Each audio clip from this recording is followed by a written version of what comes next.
真的扑面而来的咖喱味真的太香了，就非常适合夏天吃的咖喱凉拌面，推荐给朋友们。准备1小节黄瓜，然后先切片，然后再切丝。配菜不用切得特别细哈，不然的话等一下就没有口感。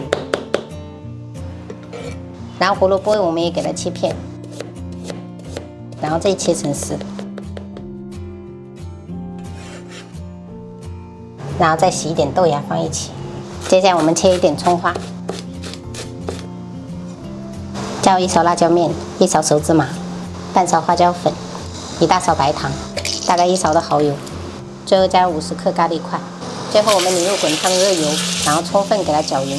用油激一下的话，这个咖喱味就是非常的浓郁。然后我这个量就是2人份的量哦。锅中开水，我们加入面条给它煮熟。煮熟以后，我们给它过一遍冰水，等下吃起来会更劲道。接下来我们再把胡萝卜跟豆芽放上去给它煮熟，这黄瓜不用哦。接下来我们给它组装一下，加入面条，还有配菜。最重要就是这个灵魂的咖喱拌汁，再用筷子给它充分拌均匀，就一股浓浓的咖喱味，真的太香了。另外一半黄瓜切丝，然后加点鸡爪下去，拌一拌。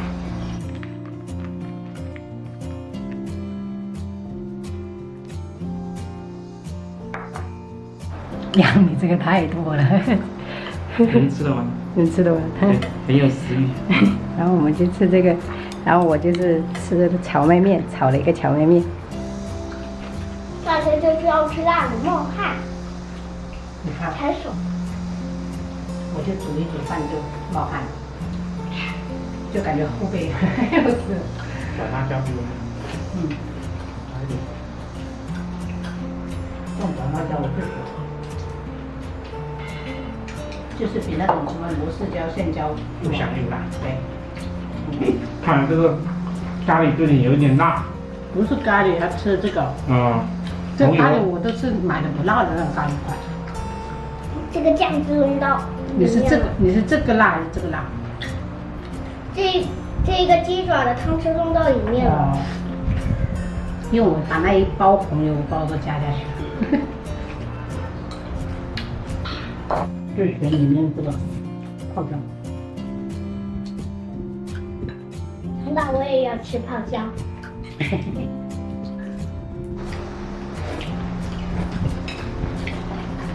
这黄瓜丝都不放过了。这个黄瓜丝也是，如果鸡爪汤里面的，肯定要给它吃完。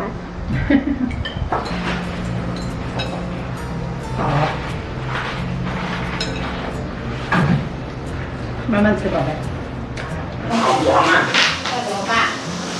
洗不起来了，那可能要用洗洁精。